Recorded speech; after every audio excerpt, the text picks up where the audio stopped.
Welcome to No Direction. I'm Ryan Costello Jr. And, and I'm Jefferson J. Thacker, also known as Perrin. I forgot to mention No Direction is a Pathfinder news, reviews, and interviews podcast. Hopefully people either knew that or you could read our minds. Ooh, but it's not reading the minds we're interested in this episode, Ryan. It's reading the future. It's reading a lot of things. August is Harrow month at NoDirectionPodcast.com. We are kicking it off by predicting the future. Kickstarter backer Matt Harris asked us, where do you guys see Pathfinder 5 years down the road? Do you still think it'll be the #1 RPG? Will it still be expanding the RPG universe? Will it be contracting? So this, once again, was his Kickstarter reward, and I couldn't think of a better time to cover this than at the beginning of Harrow month.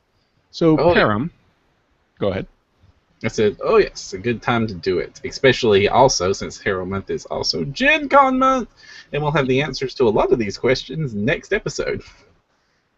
Yeah, I'm glad that we got right before the big Gen Con announcement so that we're as fresh as we can be. We know as much as we know, except for what's actually out there. Right.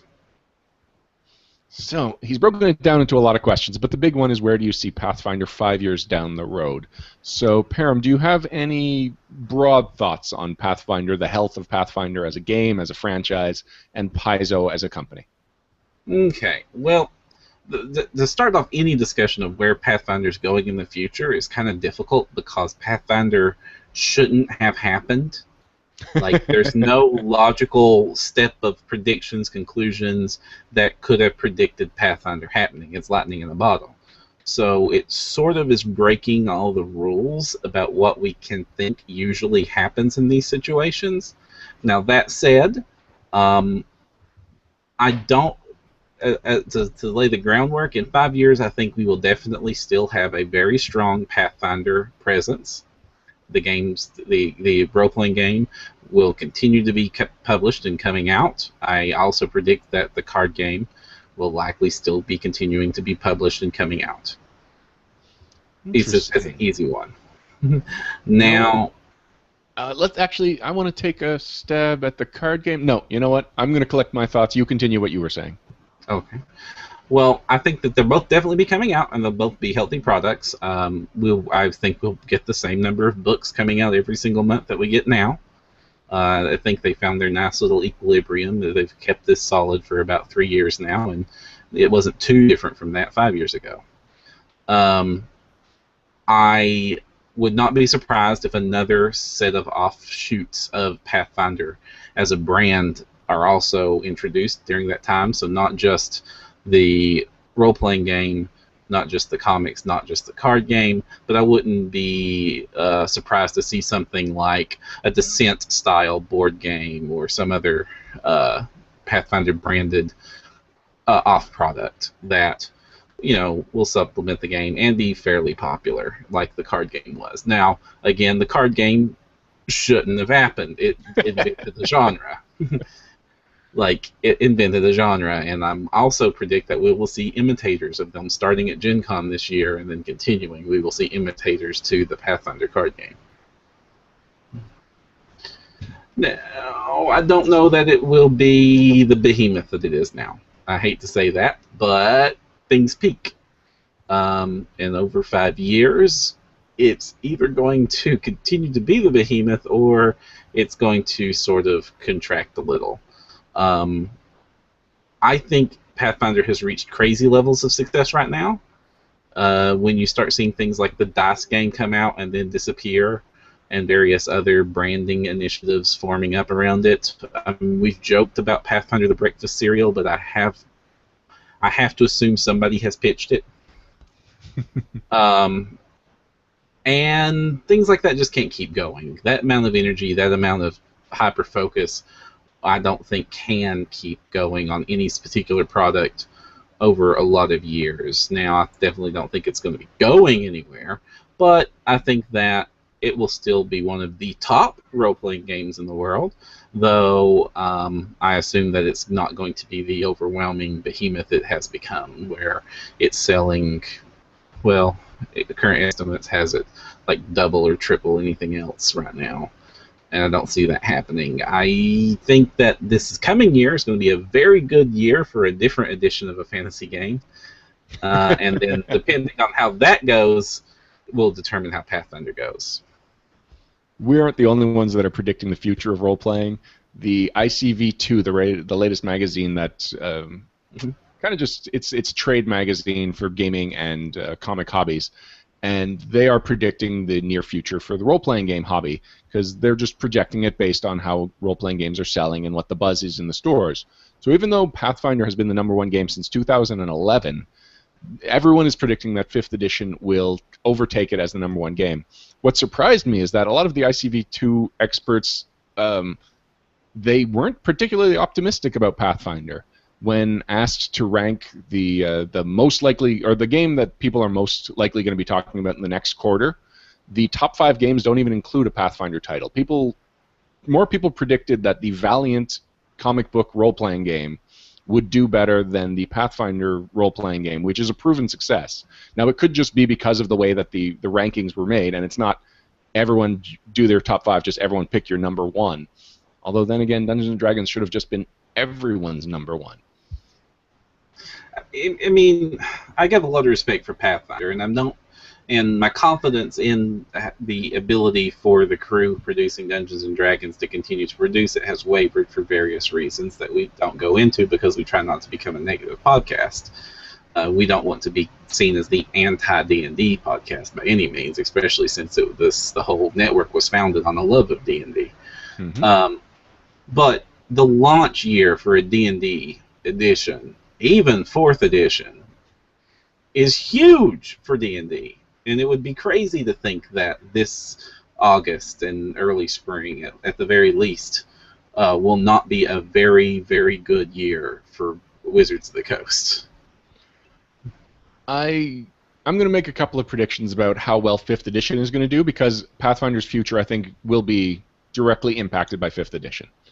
But obviously 5th edition is going to launch very strong, and it feels like, unlike with 4th edition where at the last minute a lot of things fell apart for Wizards of the Coast, a lot of things outside of their control, which is why the main things they were pitching with 4th edition, that virtual tabletop and a lot of other things, didn't come through, and Wizards of the Coast looked bad. And 4th edition looked bad because of it. It doesn't seem like anything like that is going to happen. It seems like Wizards of the Coast knows how to launch an edition that much better now, and that this edition is going to be stronger. There's no whispers among gaming insiders that it's like there's something wrong at Wizards or there's something wrong with 5th edition. I think 5th edition is going to launch strong, and I think it's going to be a strong game with strong gamer appeal. I think the main thing that's ever been holding Dungeons & Dragons back over the last 10 years is potentially Wizards of the Coast. And when you look at Paizo, you see a really close family, a lot of people that have been there for a long time. And sure, recently, Sean K. Reynolds, Crystal Stevens, they're no longer with the company, but they both have really good relationships with the company and with the individual employees.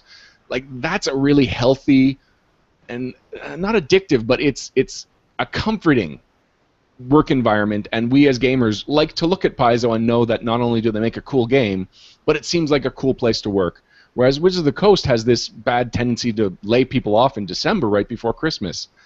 And so a big impact on whether 5th edition will really be like a gamer's game, I think, will be come this December if Wizards of the Coast will not lay off a bunch of employees and kind of give us this depressing, well, that's a crappy Christmas for them. And I don't know that they can really afford to do another round of Christmas layoffs because, like, a record small number of full-time developers are working on 5th edition. It was like 4 or 8 compared to the 20 that write Pathfinder, and who knows how many work for Fantasy Flight. It's a really tight group writing this game. And the worst part of the Christmas layoffs that as we've all sympathized is, they not only lay people off right before Christmas, but they have a tendency to lay off their most senior staff. The people that have the most to bring to the game are the ones that get axed in favor of bringing in unknowns. So I think that's enough talk about 5th edition Dungeons & Dragons, yeah. Other than if we have to reference it in compared to its impact with Paizo and Pathfinder. I think that the next year will not be a year of expanding for Pathfinder. We know from Lisa Stevens' story hours, from the Anti-Lisa story hours, that she has had to fire employees in the past, and it's torn her apart. She just does not have the stomach for it. She hates the feeling. And so the smart move right now is to focus on what they're good at, focus on what separates Pathfinder from Dungeons & Dragons, which is a young but developing campaign setting that they only have the one campaign setting that they can focus on and do anything they want with, including adding sci-fi elements, which is something that Dungeons & Dragons won't be able to do for a couple of years without feeling like it's off mission. Whereas Pathfinder, it's a 10-year-old or it's an 11-year-old brand and setting, and so No. it's 5 years old, 6 years old, 7. 7. Wow, my numbers. This will totally be its off. 6th anniversary for the role-playing game and 7th for the brand in general. Paizo as a company is 11 years old. That's where that name. Yeah. Thank you, Param. So yeah, okay. Well, it's 7 years old. There's still plenty more adventure paths to come out. There's still plenty more parts of the world to explore. There's still a section of the map, a whole continent, that just has a question mark on it. Mm-hmm. And so there's plenty more to discover within the world, plus they've got a whole solar system outlined that they've done some development on and they can continue to develop. So I expect to see Pathfinder do something a little bit more experimental, but Paizo as a company to play it safe, if that makes sense. Right. They can explore their strengths, and their strengths are they're not afraid to go into complex storylines. They are not afraid to go into very pulpy, non-traditional elements. They are not afraid to do just about anything, really. I mean, part of the thing about Pathfinder when you read it is you read these old talks about, like, you know, in 2nd edition and 3rd edition, these are all the things that Wizards of the Coast would not let us do for various reasons, and then Pathfinder is like, well, now the kids are staying home alone and they're eating all the Snickers bars.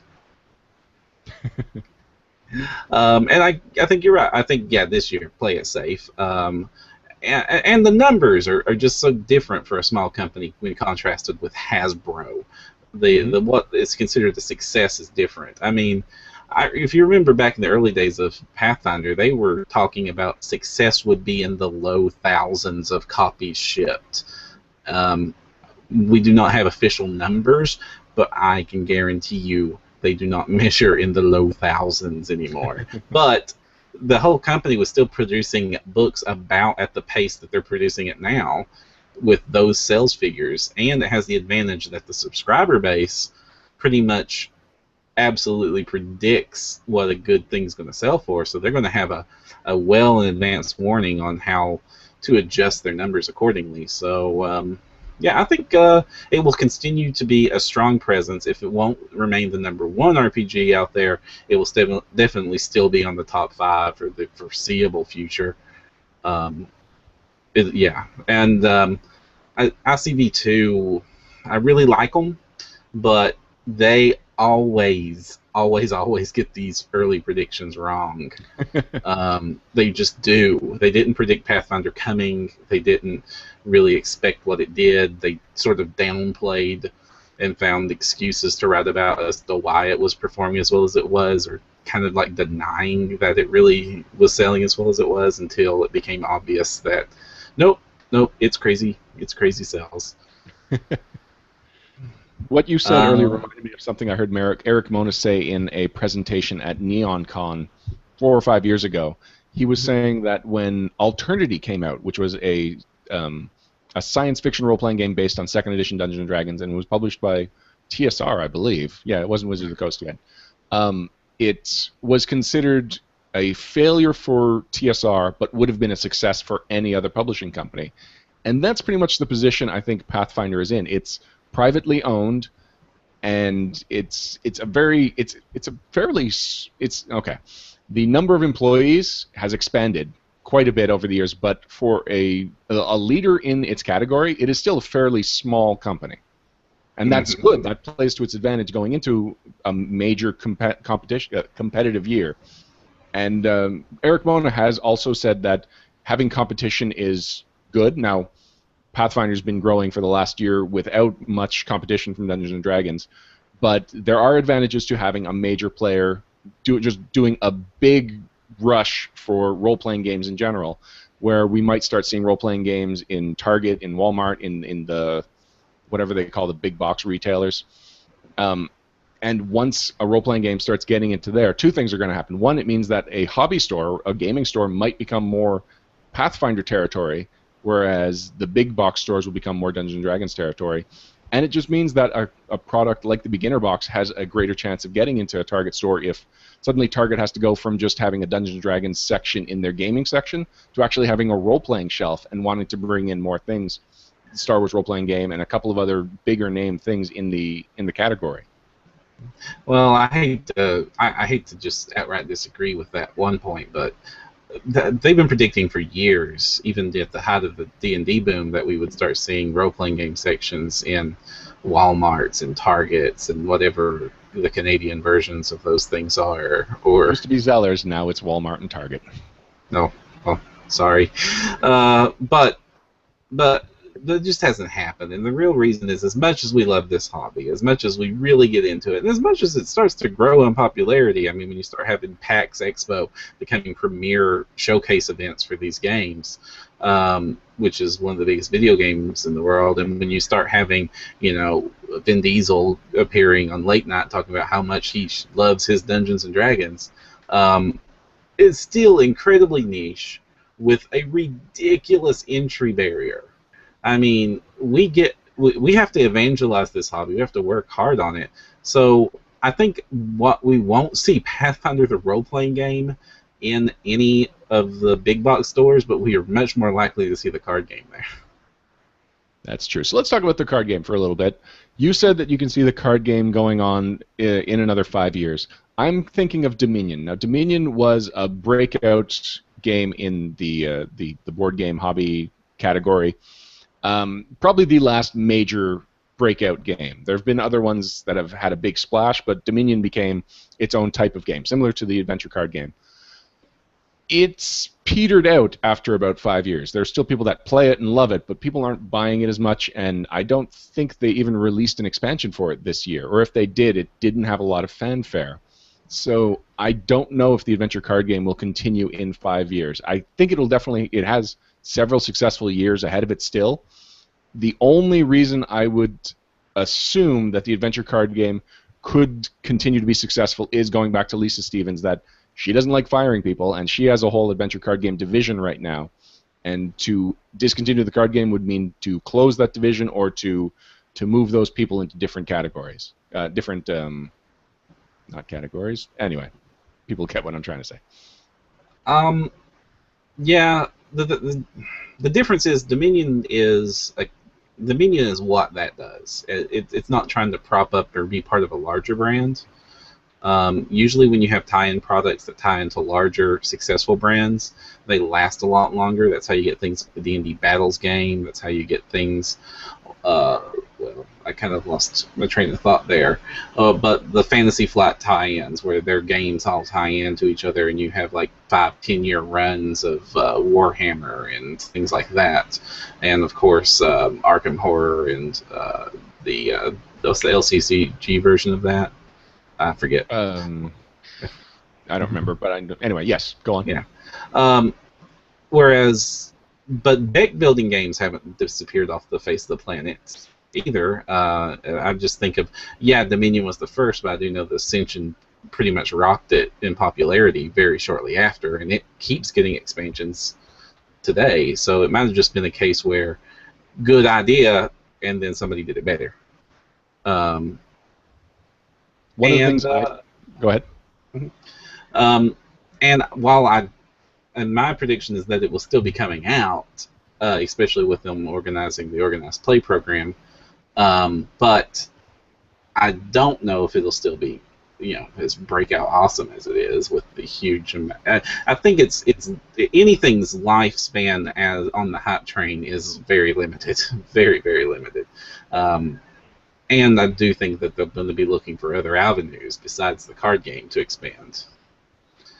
I just want to point out Matt Harris, who suggested this topic, brings up a counterpoint that Lisa Stevens is a businesswoman first, though, and that's true. She definitely, if she has to make the hard decision, going back to my point of not liking to fire people, she will make the hard decision, but I think she's also such a smart businesswoman that she will make sure now that in 5 years she's got a contingency plan in case things aren't going according to plan. Like, she will do whatever is possible as early as possible, I believe, to keep from having to fire people and to keep from having to just take away people's jobs and livelihoods. Param, let's talk about Pathfinder Online. This is one of the most expensive ventures that has the Pathfinder name on it, and yet here you and I are both Pathfinder enthusiasts. It hasn't even come up in our 5-year prediction. Like, we have to actually bring it up. What do you think the odds are of Pathfinder Online being alive in 5 years? Oh boy, you can tell by my tone. I hope so.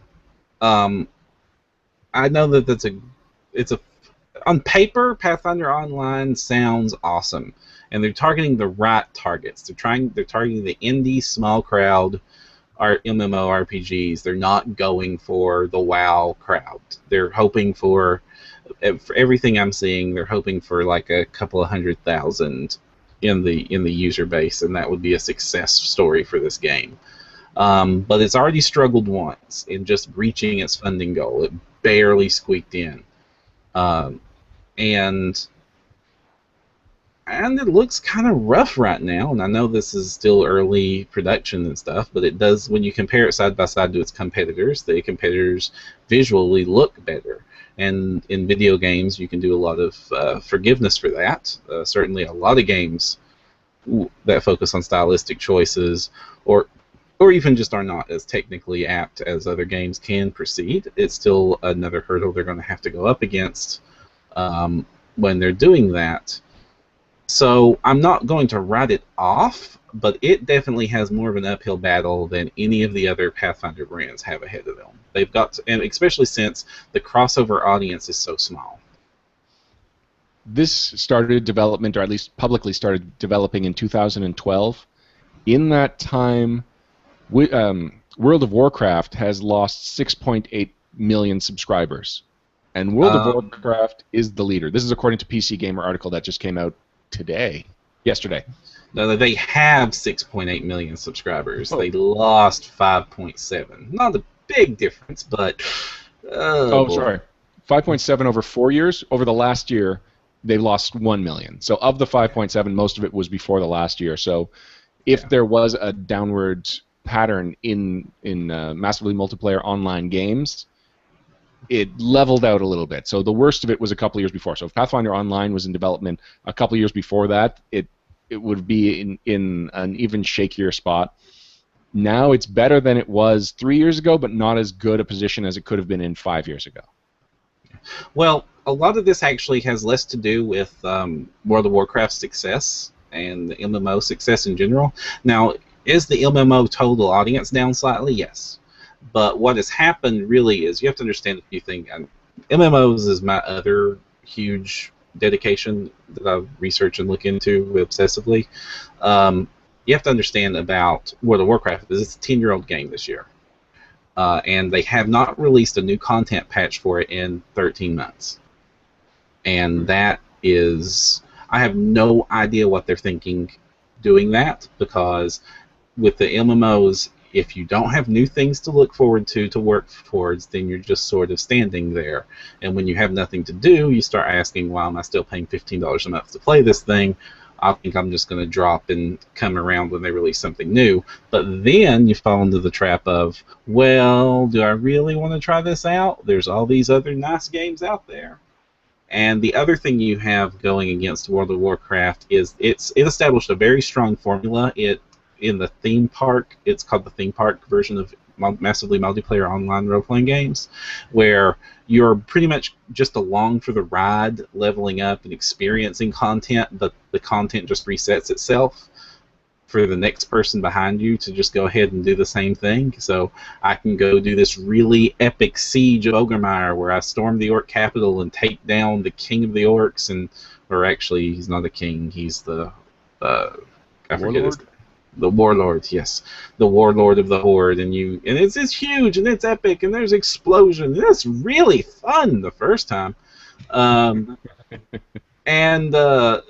then the very next week I can literally queue back up and wait in line to do it again. Like, there are lines now in the game officially, so it's just like, I mean, it would not surprise me at all to just see like ticket holders outside of the entrance going, "You must be this tall to fight the orc," and it's fun. I don't do this in the game, but we've done that, and its imitators have just basically copy and pasted that formula.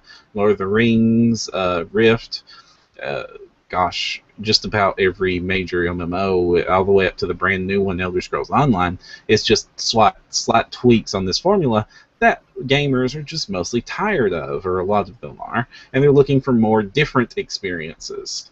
So the fact that Pathfinder Online is going for a different style of game fundamentally is a point in its favor. A lot of people are asking for that, but they're going up against competition that are also noticing that exact same trend and competing for the same market. The newest EverQuest, everybody should know EverQuest as far as MMOs is the first really truly successful one, and still one of the largest in the market, is targeting the same audience. The sandbox, build it yourself, build your own adventure is becoming the theme that they want to do, and they're targeting it. Arcade Online is targeting it. There's a new group that the Ascension of the Shroud of the Avatar, based on the guy who did Ultima Online, the very first successful sandbox game, is targeting the same audience, and so on. So they have the right idea, but they're going to face a lot of competition in the market for that exact same slot. So it's less to do with the decline of World of Warcraft losing subscribers. Well, they're going to, because they're not producing new content. The content they produce is the same thing, and this is a 10-year-old game, and as much as you love a game, you can't play the same one for 10 years, unless you're playing Pathfinder. I mean, for video games, obviously, because you're talking entirely different experiences when you're talking about other styles of games. And people just want something different there, and they're smart. They're targeting something different, but so is a lot of other people. Now, I'm not going to write it off. They've got a lot of really, really great ideas. Let's just hope they can execute it and hope that people listen. I mean, I'm going to try it out. I'm going to give it a fair shake. But just because it has the Pathfinder name on it, if I'm not enjoying myself, I'm not going to stick around. Chris Mulligan raises a good point in chat. He's bringing up that MMOs are doing better in a free-to-play platform, but Pathfinder Online is doing a subscription model. What is your take on that? It's not really doing a subscription model. It isn't. It isn't. It's doing the EVE model. And the EVE model has proven itself one of the most lucrative models going, where the basic gist of it is somebody has to pay for that game time. Somebody has to. But it doesn't necessarily need to be you. You can start the game and play for free, and continue to keep your character active for free and keep playing with people regardless of if you're paying. But in order for your character to advance in the game, to actually earn skill points, become stronger, you have to buy time that will advance that clock. And that is $15 a month to keep that time going. I think 15. I'm not sure their pricing. But the standard in the industry is 15. But you can also buy that time and give it or sell it to other players in their market. So what you can do to play for free is to just earn enough money in the game to buy time off of other players. It's not truly a free-to-play option, but it's not truly a subscription option either. And like I said, in the EVE Online, the game that most closely resembles Pathfinder Online, which doesn't surprise me given the staff behind it, it massively successful. One of the most profitable games ever in the space. Venka brings up the Pathfinder comics, and I think that's a good thing to focus on next. How can Pathfinder kind of merchandise and do tie-in fiction? Because one of the things that we haven't brought up, but is a strength of Pathfinder's, is its character. The Iconics all are very strong, defined personalities that have fan bases behind them, and it just continues to be a memorable part of the game experience. I definitely think that we will continue to see tie-in fiction. I will be surprised if the comic is continuing to be published in its current form in 5 years, and that's not a knock against the comic, it's a knock against comics. Any not red, white, and blue superhero or Walking Dead or very, very, very few breakout huge success books have ridiculously short lifespans in the comic universe. Um, and so I will be surprised if Pathfinder in 5 years, the comic book storyline that is going on right now, is the same storyline we'll see. And most more than likely, a complete reboot with new characters or something else. Well, now I'm going to counter that. There are actually a surprising number of franchise tie-ins that are doing not well and yet continue to survive. The G.I. Joe comic, just off the top of my head, by IDW, nobody seems to be reading that, and I hang out on G.I. Joe message boards, and nobody is talking about it, and yet they continue to publish new issues and have been for quite a long time. IDW has had the license for at least 4 years, I believe. And similarly, like Dynamite is a tie-in fiction publisher, and the way they're publishing Pathfinder is smart because they're doing these seasons basically where they do a single focus storyline, take a break to, I don't know, assess how things are going, read a feedback, and then launch a whole new title with a whole new jumping on point. And you're saying that it could be rebooted or relaunched, but if after 3 or 4 storylines with those same 6 iconics, they just suddenly want to do a storyline with the 5 other iconics from the core rulebook, or just take a break and be like, and what are the advanced class guide iconics doing, and just do that for 6 months or a year, it's still the same thing. It's just it's diversifying something, and I would say it's a strong option that they can do to continue to rejuvenate interest in a Pathfinder comic book. Now with the IDW G.I. Joe books, now I haven't read them, so I don't know. Has that been a continual storyline for that long? There are, let's say, 3 different types of IDW G.I. Joe comic books. One of them is a continuation of the 80s and 90s Marvel comic book, and it's written by Larry Hama, and that one is going strong. Then there's one that is, well, there's several that are kind of the IDW continuity ones, and so even though there hasn't been a single comic book that continues to go from the time they got the license to now, that world continues to be expanding, and there hasn't been a month, or I don't think there's been a single month that goes by without a comic set in that world coming out. Because the reason I bring it up is that when you contrast it to, say, the Transformers lines, where it's almost a reboot a year, and it's really hard to stay dedicated to that because it completely keeps changing and changing itself rapidly. This is true, and there's probably more examples of tie-in fiction that is coming out and then going away, not necessarily failing, but just, running its course. Like Battlestar Galactica had a comic book for a while, and that's gone. Firefly, I don't believe, has a comic book anymore. If it does, it's not the same one that was being published whenever the series went off the air, however long ago that was. But it is still possible, and I think that Dynamite's model, specifically with Pathfinder, is one that has a staying power. My big worry there is because they do these groupings, is that makes it that much easier to not start up the next one. That's fair. Do you see anywhere else they can go with that kind of tie-in fiction? With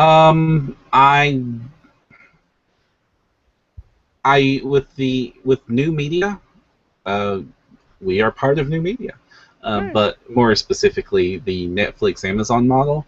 I don't expect it will be Amazon or Netflix or anything of that scale, but I would be surprised if somebody like Geek and Sundry doesn't eventually pick up an ongoing fiction series, either animated or live action, most likely animated, most likely computer animated, honestly,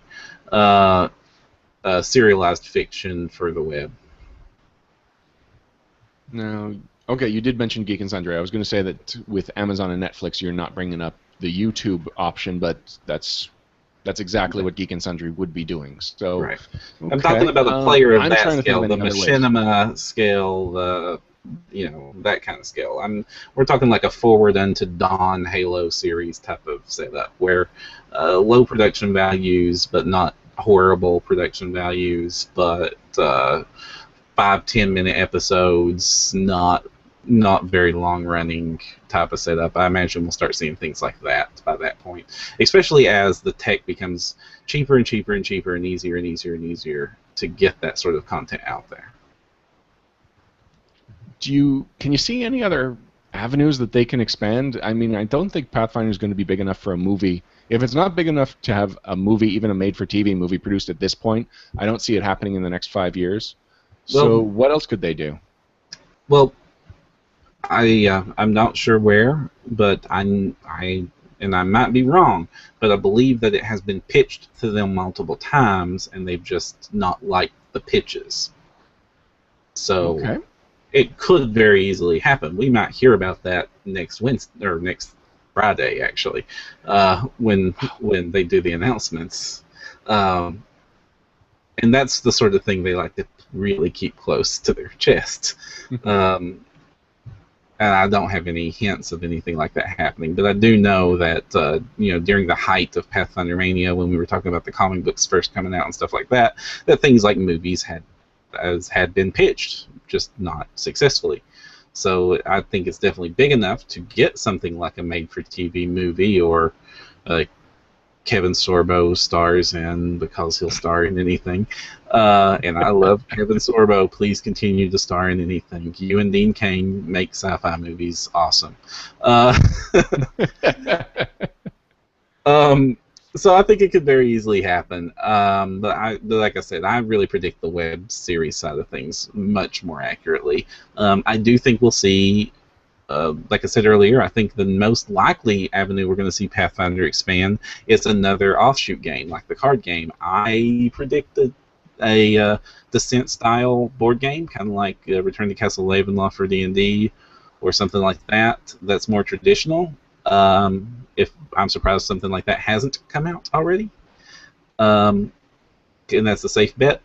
I predict the card game to go online and to be a digital version of it. And if it does that, that could be more successful than Pathfinder Online could ever be.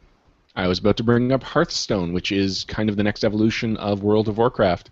But you're bringing up the Descent-style board game, and you're not sure why it hasn't happened yet. It might just be cannibalizing the market. If it still appeals to fantasy role-playing players, but would just mean they're playing that instead of Pathfinder, then why release that? Whereas if we look at the board games Wizards of the Coast released, yeah, they released Legends of Drizzt, the Wrath of Ashardalon, Castle Ravenloft, but the one that had a real impact was Lords of Waterdeep, which was a completely different experience that still tied into the Dungeons & Dragons world and franchise. Yeah, I could see like a Risk-style game based on Kingmaker pretty easily. Yeah, very easily. Actually, there is a board game called Kingmaker, so they might want to avoid that just for confusion and copyright reasons. Oh, yeah. Yeah, now what I think also at 5 or so years, we will likely start seeing talk of Pathfinder 2. Honestly, that's the timeline they gave us several years ago. I don't know the extent. I imagine they'll actually play that relatively to the conservative bent, not a huge, massive system rewrite. I think we'll see lots of things like we're seeing in Pathfinder Unchained there, where these are all the things that we've talked about for years that we would have done different, and now here we go. And it's about the time frame they were predicting that would happen. That would make 11 years, and they said that if they were going to do a second edition, that would be 11 years. Let's talk about product then. So in the next 5 years, if they continue with the 3 hardcovers a year, and I have a feeling that that is how they're going to continue, because this year and last year they tried to do a 4th hardcover. Last year with more success, because they also released the Rise of the Runelords Collector Edition. But this year they've been having a lot of time releasing the strategy guide, which was supposed to come out at the same time, or more or less the same time as Inner Sea Gods. And they both were so layout intensive that it tapped all the energy of the art team, it seems. So with going with the theme that they're probably not going to expand the RPG roster, I think we can predict 3 hardcovers a year, which means 15 hardcovers over the next 5 years.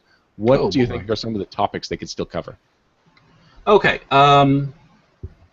Okay. Eventually, they're going to have to tackle psionics, but that's an easy answer. Yes. It doesn't even count as an answer. In fact, I'm amazed and applaud them every year they don't. Because that's such an easy answer. If I ever see it, it'll be the year I'm like, well, they probably couldn't think of anything. and that's when it came out. Gosh, I think that we're definitely going to explore one of the other continents, and it's going to get a Jade Regent style makeup, which will mean lots of complementary materials. So that's what the bestiary will be themed towards. That's what any sort of player crunch book will be themed towards. I could definitely see something that's like a lot more sword and sorcery coming out. So for when we're exploring the Cyclops lands, so like a rule that has like a common house rule that's being introduced is how do you do a game without magic items when the game is core to magic items. So we'll see a system in place to make adventure in this sort of area or run campaigns where treasure is not relevant.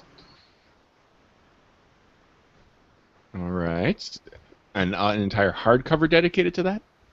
No, but I think entire hardcover dedicated to some of the more sword and sorcery, low-tech Conan the Barbarian type setup for use in that area. Think Dark Sun levels for D&D. Mm-hmm. And, it'll be a year type tie-in. So here's the campaign. There's the AP that ties into it. The same thing they've done for... they're currently doing for Numeria. They did for Jade Regent, and so on. Gosh, I'm having a bit of a stump. What about you? Well, we've seen that they usually release every other year a single focus book. So Ultimate Equipment, Advanced Race Guide, Advanced Class Guide. I predict in the next couple of years we're going to see the Advanced Feat Guide or the Ultimate Feats. And it'll just be an entire book dedicated to feats, which is something every character needs. It'll really explore all the different subtypes of feats and maybe create a few new things, alternate feat trees for any of the things that are kind of strung together in a way that if you want to make two characters that say grapple, you've got the exact same two characters for the first 5 levels feat-wise. Archer's the same thing. So that's what I can see happening in the near future. I think feats is the biggest part of the game that hasn't got its own dedicated hardcover. After that, I'm not even too sure. Skills is a major part of the game, but there's not too much design space for it, so the only thing I could see is making it feats and skills in the single hardcover. I could totally see a book that you brought up skills and feats and stuff. I totally see a hardcover dedicated on adventuring, but not necessarily combat. So a book on like Indiana Jones style puzzles and traps and investigation and running campaign, not kind of like Ultimate Campaign focused on this is what your character does in their downtime, and this is how you live and run nations and run wars and stuff that isn't directly adventuring, but hyper focus on adventure itself and all the rules and stuff. So maybe an update to the chase rules, maybe an investigation system, some social systems introduced into it, lots of traps, try to bring traps up from the kind of boring state they've been in for years and years and years, where they're very involved multi-stage things. So like you lift the idol and then you dodge the darts and here comes the rolly thing, and do things like that instead of just, well, did you make your saving throw? Yes or no, and then move on to not the trap, because that becomes really boring. And yeah, I could totally see an Ultimate Adventure. Now, I'm going to follow it up with another thing that we see a lot of, another pattern you see if you look at the hardcovers, is adapting the campaigns or the subsystems that are created for the adventure paths, broadening them, making them a little more generic, and putting them into a hardcover book. And the main example of this are the Game Mastery Guide and Ultimate Campaign.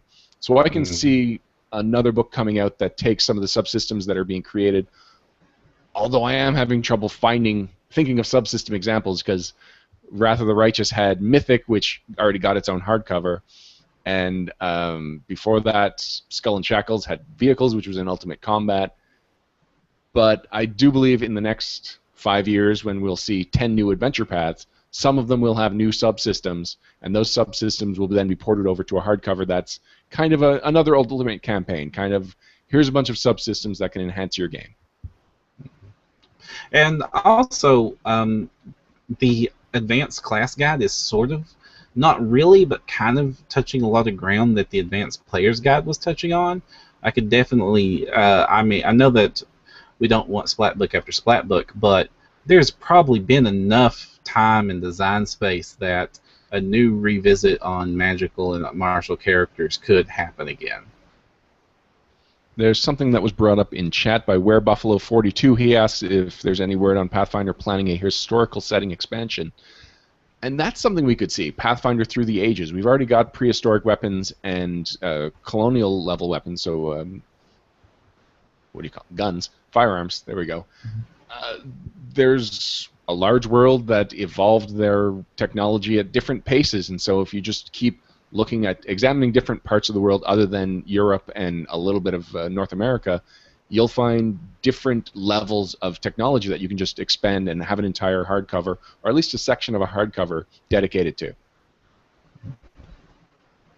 Plus, if you then look at fantasy fiction and find ways that fantasy books and science fiction series have theorized ways that technology can evolve, that's another avenue that you can use to develop a Through the Ages type book. I think you're onto something there too, and I could see something like that because Pathfinder's already such a huge anachronistic world in just what we see in Galarian, and to do a book that focuses on that would make a lot of sense there without having to be alternate versions of Galarian even. Because you have sort of your Wild West in Alkenstar, and who's to say what's on the other continents? It could definitely still stay in the same world. I could even see an alternate version of Pathfinder being released that focuses on its cosmic settings that they've just barely brushed on. So they go with something like a... gosh, what was that version of D&D called, this campaign setting? A campaign setting? Red Steel? No, the one with the space hamsters. I know the one you're talking about. Was it something about a comet? Comet fall after the comet? No. I'm doing very Spelljammer. Oh, that one. I was thinking of a different one. But yes. They could do something like that and go. I mean, maybe that's just us wishing because we've been John Carter geeking out ever since that movie and the Distant World book, and Numeria's teasing it and all that sort of stuff. And that'd be cool. But man, it definitely is becoming to the point that because Pathfinder is so broad and has covered a lot of ground, that it's becoming harder and harder to easily predict what the obvious points of expansions are. Well, actually, first I'm just going to bring up an interesting topic that Lady Ophelia said in chat. Not really a topic on its own, but ultimate traits. So that could also be fit into this skills and feats and traits book that I've slowly been pitching or theorizing. Yeah, but it won't be called Ultimate Feats. They'll probably call it something like Ultimate Character. Oh, good name. Well done, Perro. Woohoo! You've talked about how Pathfinder has expanded in the campaign setting, and the main thrust of the expansion of the campaign setting is the adventure paths. So we've got 10 adventure paths between now and 5 years from now. What are you thinking? Do you have any topics that you think of those 10 that we don't know about yet? What it could be, what they could entail? I definitely think we're going to get... Okay, on my top list, I want a Three Musketeer style adventure path set in Andoran. Nice. Cool. Yeah. Great. And maybe it can cross over into Galt because they're neighbors, and French. I would like a huge war adventure path, like not war against demons, not war like this country versus this country throwdown. The obvious choice again is Andor and Cheliax, but there's also Geb and Nex. No, did I get that name wrong? Geb and Nex, I believe you got them right. Okay. Or you could do a humongous political upheaval in the middle of Taldor. That would be awesome. Go full Game of Thrones on it. And everything's going nuts. I constantly forget the name. Oh, yes, Saruzan. I'm definitely expecting a Saruzan set adventure path, either just about exploring it because it's such a mystery, to us and to people who live in Galarian.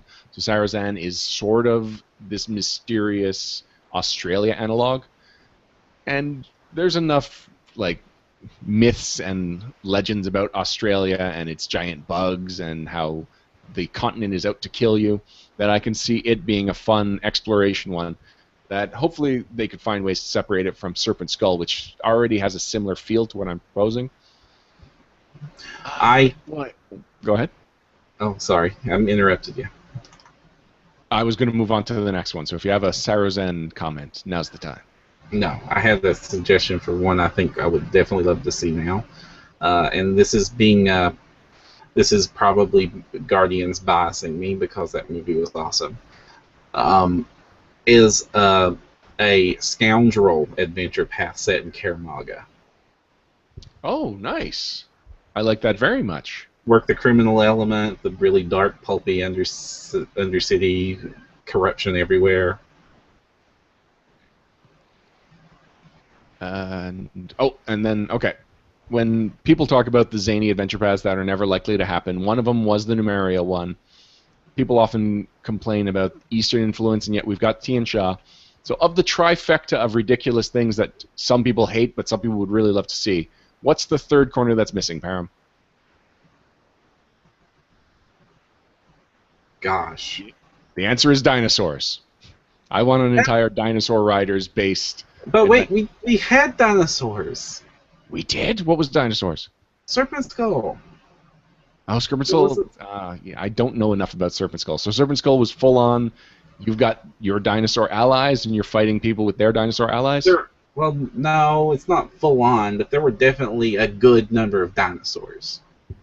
But it wasn't super focused on dinosaurs. But, all right. I mean, the campaign setting cover book had a Triceratops on it for the campaign setting tie-in. Then I retract my prediction of a dinosaur-based adventure path if we already got one. Well, I don't think it's the dinosaur adventure path. It's the crazy, not really a pirate, but kind of really pulpy jungle adventure path. You did mention Guardians of the Galaxy, and I think its success might be an indicator that in the next couple of years, when they've all been stewing over the ideas, we will get that spell hopping one. I think that's all the more reason to predict that we, not spell hopping, planet hopping adventure path. Mm-hmm. Yeah, I mean, we've saved the world a lot in Pathfinder. We love doing that. You're welcome, the world. Yeah. And hey, everybody loves to save the world every now and then, but I love not doing things that epic a lot too. And that's the one thing Pathfinder has never really gotten good and focused on. I mean, even with Pathfinder Society, when you start hitting high enough level, you automatically just go epic. And like humongous stakes, humongous scale and all. But it doesn't have to. You could easily end up with... well, do you read Dresden? No. I've only read the first one. Okay. You can still stay pulpy and low-key, and like more personable interactions that matter, and more smaller-scale goals, with extremely powerful characters that just realize that, there are other extremely powerful threats that just are not surfacely aware of. And you can do that with... I know we touched on it in Carrion Crown, but they could do that very easily by doing Old Ones as the primary villain for the campaign arc, and then it would start off with really personable threats, and then it could escalate to really powerful hidden secret threats and tie in with occult mysteries and that sort of stuff.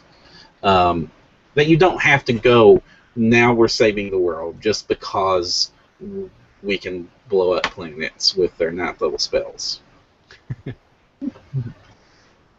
Couple of points from chat. Avenka Thalma suggests an underwater adventure path. Boy, I kind of like the potential, but I also hate the underwater combat rules. Now, of course, this would be a great opportunity to fix them and release a hardcover or a really advanced guide and just be like, here's alternate, easier ways to run underwater rules, and then you could have some kind of a Atlantis Rises type adventure path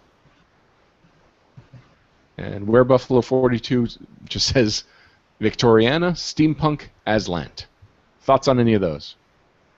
Good combination.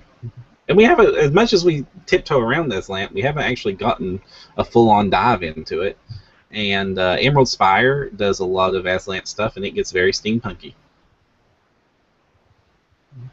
Thinking back on villains that have been established in the campaign setting that we haven't done much about, Tree Raiser is a major demon villain in Keonan. We have got to do that. You're right. Yeah, we've touched on Keonan a little bit in the Second Darkness, but it really did not. It wasn't a Keonan adventure path, and Tree Raiser was maybe mentioned but never seen in that. So that's something that we can definitely see as that's an arc right there. You know who else we haven't done anything with? Who's that? Orcs. Orcs will be the main grunts in the first part of Giant Slayer. We know that from the Adventure Path seminar at PaizoCon, but it's true. Other than that, orcs have been just the most, of all the generic low-ranking villains that have the potential to also be taken seriously as a threat at much higher levels. Nope, we have barely seen any orcs. I was thinking like Belzan or something like that. Like, you know, go full on. There's an Orc Nation. I mean, that is high enough power and stakes. I mean, I'm glad they're getting some focus in Giant Slayer, but like you're right. The three things we haven't really touched on is Keonan, but I guess we did a little bit in Second Darkness because a lot of elf politics was involved in that. We haven't touched on, you know, Keonan and Tree Raiser, and there's been a novel about the darn thing. Mm-hmm. We haven't touched dwarves at all. Like, there's one dwarf book, and that's it.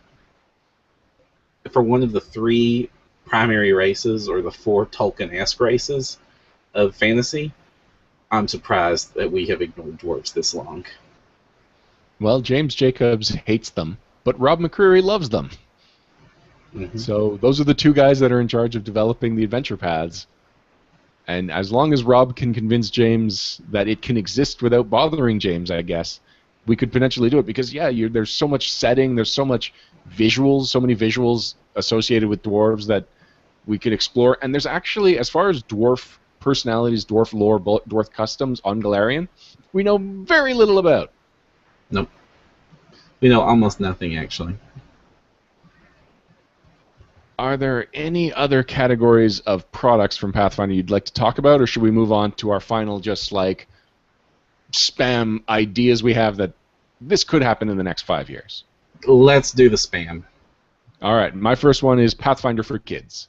Pathfinder is a great game, and it's appropriate for teenagers on up, but if they really want to attract the younger generation, they can make a simplified version of the rules with candy-coded version of the setting and just spin off like that, either as a standalone book, standalone series of games, or just fiction. I could totally see it. I don't think they want to split their audience, but I'm kind of Pathfinder Adventures with and like cel shade the artwork and like do it like the Marvel Adventure line did for their comic books for the same purpose. I could totally see it. Yeah, it'd be cool. Use the beginner box rules and let them go somewhere instead of just stay with beginner box. Anything else? I desperately want them to make Diamond Select levels, McFarlane levels, Iconics as 6-8-inch action figures. That would be awesome. Oh, especially if Boss Fight got the license for it. Boss Fight just did that Kickstarter that I was promoting a couple episodes ago. Mm-hmm. And they would make amazing Pathfinder miniatures. Not miniatures, action figures. Yeah. I'm just thinking like the crew that just did the Diablo figure would be really nice. DC Direct did great with the Warcraft fantasy figures. And they take on smaller licenses. I I was thinking more along the lines of super articulated. That's more the kind of action figure I prefer. You sound like you want statues with joints. Yeah. Okay. Or joints optional. So you want a line of plastic statues? Yes. Yep. I would prefer they go the Boss Fight Studio super articulated route, but to each their own. As long as it's not your way, I want it my way. Well, if you do super articulated, I want them 3.5 inches.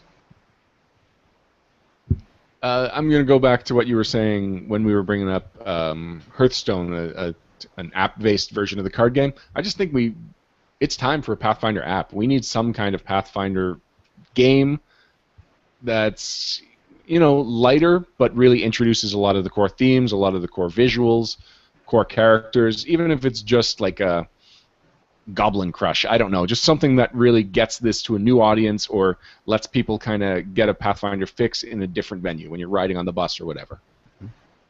I think it's well past time that Pathfinder Society can work online without me having to Photoshop my signature and mail PDFs to people.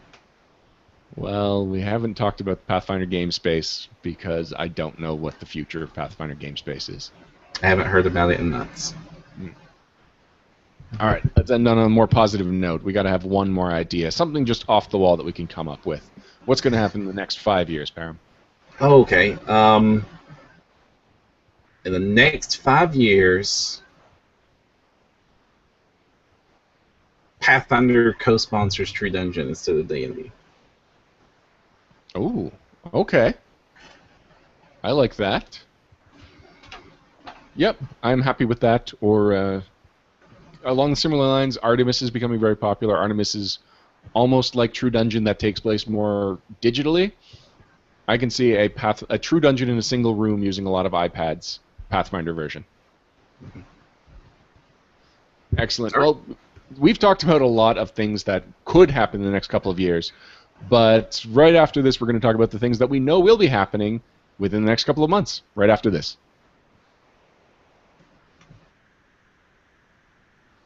Okay. In the Pathfinder News segment, we talk about all the latest happenings from Paizo for the Pathfinder role-playing game, such as a controversy, Param. Controversy.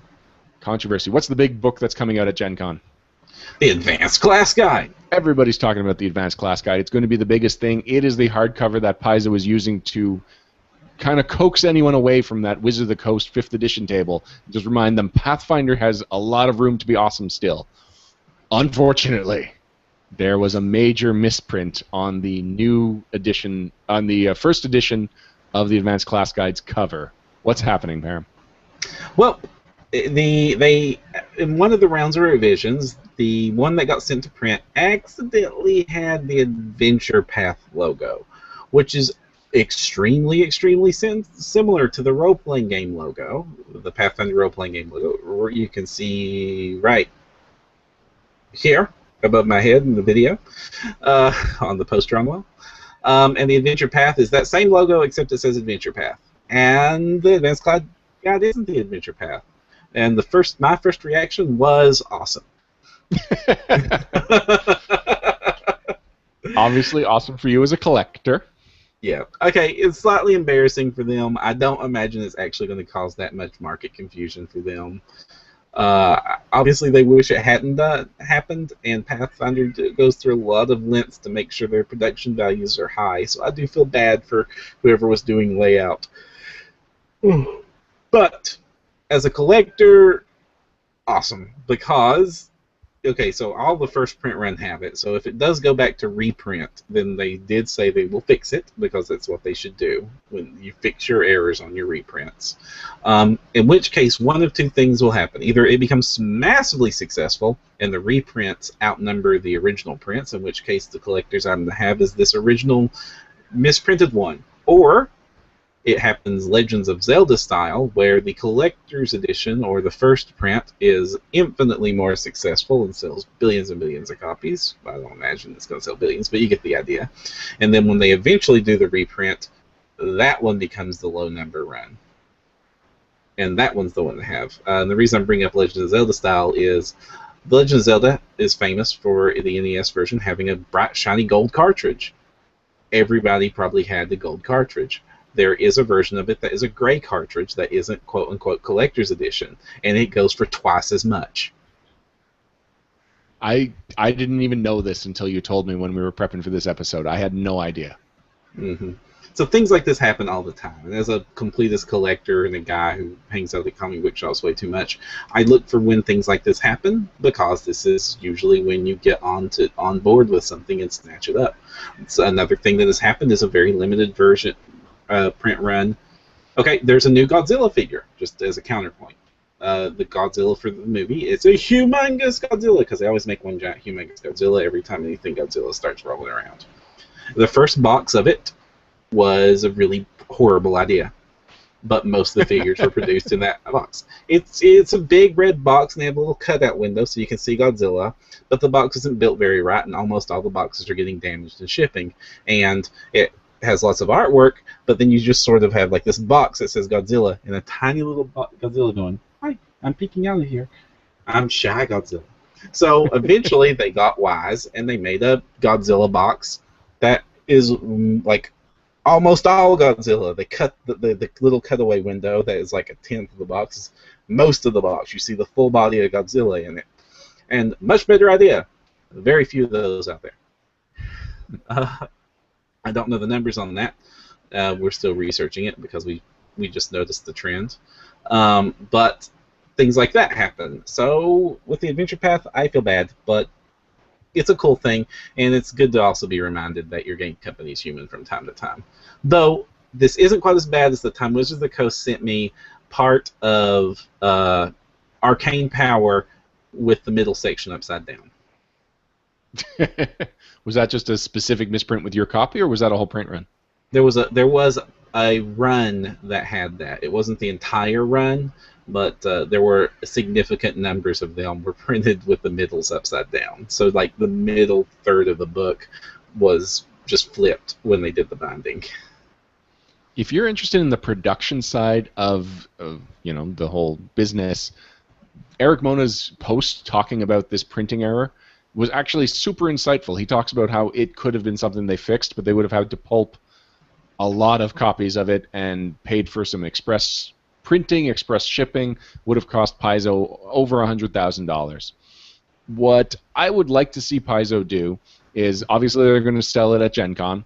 They're probably going to sell through most of the copies that they bring at Gen Con, and then immediately fast track a second printing so that they can send a minimum number of these copies to the gaming stores that have ordered them, and whatever copies of the first edition are left over, maybe create some kind of a charitable program where you donate a copy of the core rulebook, a bestiary, and the advanced class guide with the misprint to needy organizations, to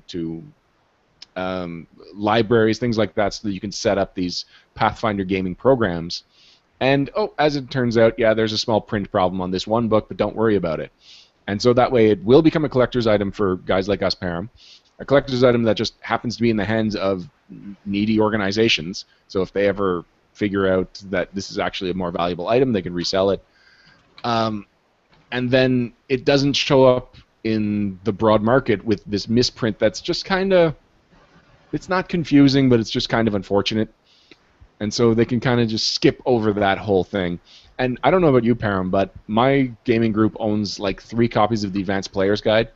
It's just one of those books that after the core rulebook you want to have multiples of, because there's a very good chance 2 people at the table will be playing with classes or options from that book. And I see the Advanced Class Guide being the exact same thing. So my group's probably going to own at least 2 copies of the Advanced Class Guide. It'll be fun to have one with the misprint, and then one will be one of the proper printing ones. And I don't want to have to wait too long to get a proper printing or a corrected printing version of the Advanced Class Guide. So you're suggesting the Broncos Super Bowl champions 2014 approach? I see what you're saying. I was thinking a little bit more domestic, but sure. I can see that, but I would like to see outreach programs like that separate from having to do it with this one book, because it's not of the books that I would not want my introduction to Pathfinder to be this book, because this book is definitely for pro players. moving on. Mm-hmm. We have been slowly getting advanced class guide previews over the last couple of months. Typically, we get one of them. We get 2 posts a week.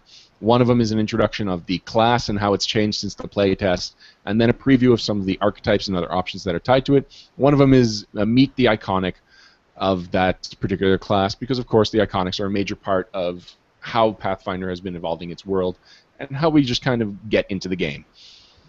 We got a little bit of diversity into our ranks for the Iconics with the introduction of Sharda Gelt, our iconic shaman, written by Crystal Fraser. Chandra is transgender. She's a dwarf, so those are 2 things that we don't get a lot of. Transgender, this would make her the first transgender character in the Iconic lineup. And even better, about 99% of the internet was either cool about it, or if they objected, they were politely quiet. Yeah. We sort of saw this coming thanks to various reasons and helpful links in the direction. And I was prepping for, just like when the last transgender character was introduced with Pathfinder, there was a lot of not so nice threads about it that propped up. And so I was expecting a repeat, just like we have with every other time the LGBT issue comes up. That most of the internet's cool with it. Pathfinder holds its ground, and then the unfortunate threads that you have to deal with, where they become very uncool about it. And you're right, it was totally cool. Like, I think a lot of it was the background for the character. Was very, very well written by Crystal Fraser, now formerly of Paizo Publishing. I hate saying that. Well, I'll just bring up that anytime you bring it up to Crystal, she is super excited that she now has enough freelance work that she can freelance full-time. Yeah. She's doing fine. These things are great for them, and I'm sure Sean K. Reynolds is having a blast too, but, it's just like when somebody you like working with leaves the company anytime. It's not cool. I'm glad and hope for them success, but I really like the work they do. So, but a very great background, very well presented. The characters' artwork from War is really good, except for that headpiece looks like it's going to snap her neck off. She's a dwarf. She's got a thick neck. True enough, and they don't reduce their movement speed until they get heavily encumbered. But and yeah, completely cool with the internet. Great job. I have more faith in the human species. So go check it out. I don't really know what much more we can say on it. This is a topic we've covered a lot of ground on. I'm glad to see it continue. She is not the only Iconic that got mention in the Paizo blog this week. The other diversity issue, the first non-humanoid Iconic. What? Oh, yes. Yes. Sorry, Param, you threw me off, but the Pathfinder Battles preview that we got was the Iconics that we'll be getting in the Lost Coast, which is the upcoming set coming out in November for the Pathfinder Battles line from WizKids. And we originally were getting, the original set we got Sela, who was the only Iconic in Heroes and Monsters, and then from there we got 2 or 3 sets in a row where we got 2 Iconics per set. And if you're an Iconic collector, like I am, then this was exciting. Then it started slowing back down to only 1 Iconic per set, but we do know now that we're getting 2, sort of 3, Iconics in the Lost Coast. Mm-hmm. The flat out, no one will deny that they're Iconics. We're getting Damiel, the Iconic Alchemist, and that miniature is color intensive, but really awesome. 3 ounces of plastic and crazy. Yep. And for such a diverse spectrum of colors on this miniature, it doesn't look garish. It doesn't look like, that's just a rainbow walking around in leather. No, it's a great, a nicely triangulated color palette on this figure. Next up, we also are getting... Oh, there we go. Mm-hmm. We're also getting the Iconic Oracle Alahazra, and we've gotten to see 2 previews of her, neither of which is the finished product, one of which has the tempo, which is kind of like a raised stamp.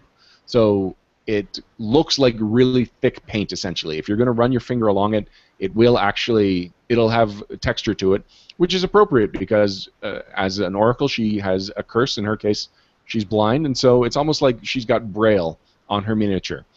I'm sure it's not at all what they were intending, but it's just a cool little parallel between the miniature and the character. Mm-hmm.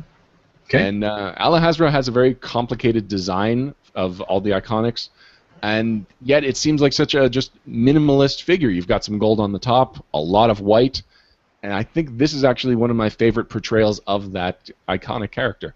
Mm-hmm.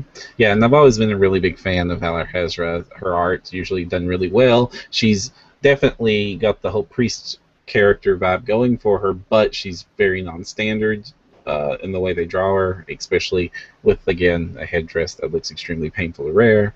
And just, I like the Oracle. Yeah, my issues with Alejandra is how top-heavy she is as far as her costume goes. She's wearing a comparable to Sayoni as far as skimpiness in the rest of her outfit, and yet her headdress just, it goes on forever, and it's a kind of a lopsided figure. Whereas this one, they thickened out how her robes look, so I find that it's balanced out a little bit better. Mm-hmm. And then Param, why don't you tell them about the third iconic that you brought up earlier? And the final iconic we'll be getting in this set is Squilly Nord, who you may remember as the iconic pig for Pathfinder and the star of Weeby Goblins and Weeby Goblins 2. The star of a single encounter in Weeby Goblins and Weeby Goblins 2. But yes, Squealy Nord has an insane fan base for what is essentially just a gag pig that was thrown into an adventure and then referenced again in the next adventure. The miniature is just a basic pig, but I do remember when the Weeby Goblins builder set was coming out, a lot of people, before we knew what the actual set list was, a lot of people were like, are we getting a Squealy Nord? Is this actually happening? Will there be a goblin riding Squealy Nord? Like, not only did we want Squealy Nord, we wanted variations of Squealy Nord. Now we've got one. He can just be, if you've got a pig familiar, he can be your pig familiar. But he is officially Squealy Nord. His base says Squealy Nord on it, and that is officially what Squealy Nord looks like and will be presented on your table when you're running Weeby Goblins or any other time you want Squealy Nord to make a cameo appearance in your campaign. I think Squilly Nord is as popular as he is because what role he plays in the adventure. He is the point that you sort of get the point of the adventure, where you build him up that there's this horrific pig beast that's none of the goblins can deal with. It's a gigantic test of goblinship as to whether or not you can handle this encounter. And then you have to face the dreaded Squilly Nord, and then you see the art for Squilly Nord, and it's just a pig. Because to goblins, anything could be a horrific monster. Just like Many Legs Eat Goblin Babies Mini is another example of it. And this was like the moment in the adventure that sort of sets the tone for the rest of the adventure, so I can see why it is as well loved as it is. I like Squealy Nord. You know what? As soon as I get this miniature, I'm going to want to run Weeby Goblins and Weeby Goblins 2 again, just to have that much, because I've got the 4 iconics and the villain from that set, from the Weeby Goblins builder set, but I need Squealy Nord. He's basically him and maybe 2 other characters, and they're distant second and third from Squealy Nord as far as miniatures I need to run that as the perfect Weeby Goblin session. Yes. Well, we also need Owlbear. And, well, I guess Weeby Goblins 1 you can run almost perfect right now. No, you need that horse. You need the horse. Yeah. You can easily substitute the dogs. You can easily substitute the spider. Many Legs Eat Goblin Babies Many. Or I put too many minis in there. But that horse has a very specific look to him, and maybe someday we'll get it, but I'm not holding my breath for a goblin-perceived horse. Mm-mm. Well, the artwork for him, I mean, you know what I use? I use the Nightmare, the D&D Nightmare miniature, when I put the horse down. Appropriate. The Pathfinder Battle miniatures weren't the only things that were revealed in that particular blog post, though. We got to see the first reveals of the Pathfinder mini-mates that are going to be exclusive to Gen Con. And Eric Mona pulled some strings and made sure that one of the mini-mates in the 4 mini-mate 2-packs that you're going to be getting at Gen Con was his own home game character, Ostag the Unslain. You know, part of me is like, come on, Eric. You've gotten him in the book. You've got official artwork for him. You've got a miniature for him now. But at the other time, I mean, Ostag the Unslain has sort of appeared enough that it's justified, even if it's via shoehorn. And the iconic barbarian that we have, that's the actual iconic, is not very barbarian, traditional barbarian. So Ostag kind of is our traditional barbarian representation in the game, even if he's not a true iconic. So cool. And one thing I completely missed, but that Eric mentions in the justifying Ostag as the pick, is that for the iconic Skald, which Eric Mona wrote the background for, Hakon, Ostag is incorporated into his background. So more and more Ostag is becoming an official member of, or an official part of Pathfinder lore. And so here he is in his shirtless, long, blonde-haired glory. He kind of looks like a He-Man mini-mate with pants on. Yeah. Thank God for pants. He'll be packed in with the Karen White. Param, do you know much about the Karen White and why this is significant enough to make it as a mini-mate figure at Gen Con? Not at all, guys. And sorry, chat, I know is going to call us out on not recognizing something, but no, I don't know why. But at the same time, I don't know why that elf was picked either, you know? The Human Ranger. He was an early design prototype from Diamond Select, and according to Eric Mona, he just liked him. Mm-hmm.